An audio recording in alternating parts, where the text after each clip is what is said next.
Nityananda Paramashivoham Om Nityananda Paramashivoham Om Nityananda Paramashivoham Om Nityananda Paramashivoham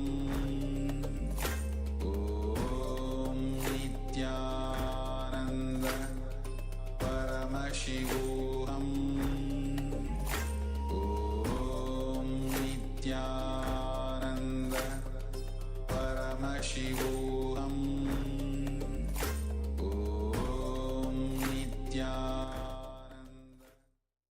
Yes, so now slowly, very slowly, you can open your eyes and pen down, sketch what was being revealed to you through your third eye. And once you are done, you can also share it on your camera. And also in the Zoom chat, what was being revealed to you through your third eye. Then we'll be projecting you the actual image which was being projected so that it can be verified and you can verify your revelations. So whatever was revealed to you through your third eye, just pen down, sketch the whole picture. It can, I don't think it can, it has to be relevant to one and the other and the other. It can be, so the picture, it can be irrelevant also, like mountain, river. So even whatever you have seen, whatever is being revealed to you, just pen down. And don't think it is too difficult to draw. Anything that comes up in your inner space, as we are manifesting the power of breath dimension as well, where spontaneous artistic expression can happen always in you. Some people might think I'm not an artist, I'm not good at drawing. This is the opportunity to just go beyond the cognition and simply manifest this. So Ma Shukrananda has shared that I don't know if I had put the blindfold properly. I feel the bright light. So okay, so now let's see what was being shown in the picture. So as you can see, it has a cup with a coffee, a spoon, and which is on the table. So it's kind of a bright light, yes, because the color is bright. So definitely, and so those who have actually manifested this power, you can also share it on your camera. Okay, so with this, we'll be moving on to the next round. So let's get ready. So again, quickly grab your IBAN, put it on your IBAN. Paramashivoham sessions is always exciting. So yes, so now I'll be projecting the next picture so that you can scan it through your third eye and manifest the powers of Paramashivoham. Be in the space of uncatching to manifest the state, space, and powers of Paramashivoham. Chant the Mahavakya intensely. Be totally relaxed.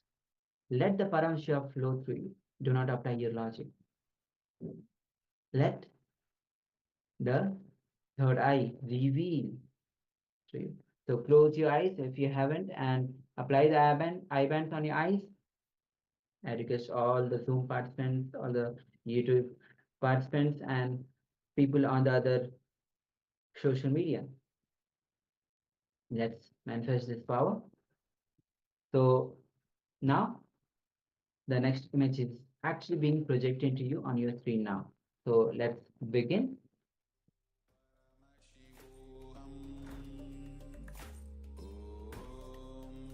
Nityananda Paramashivoham Om Nityananda Paramashivoham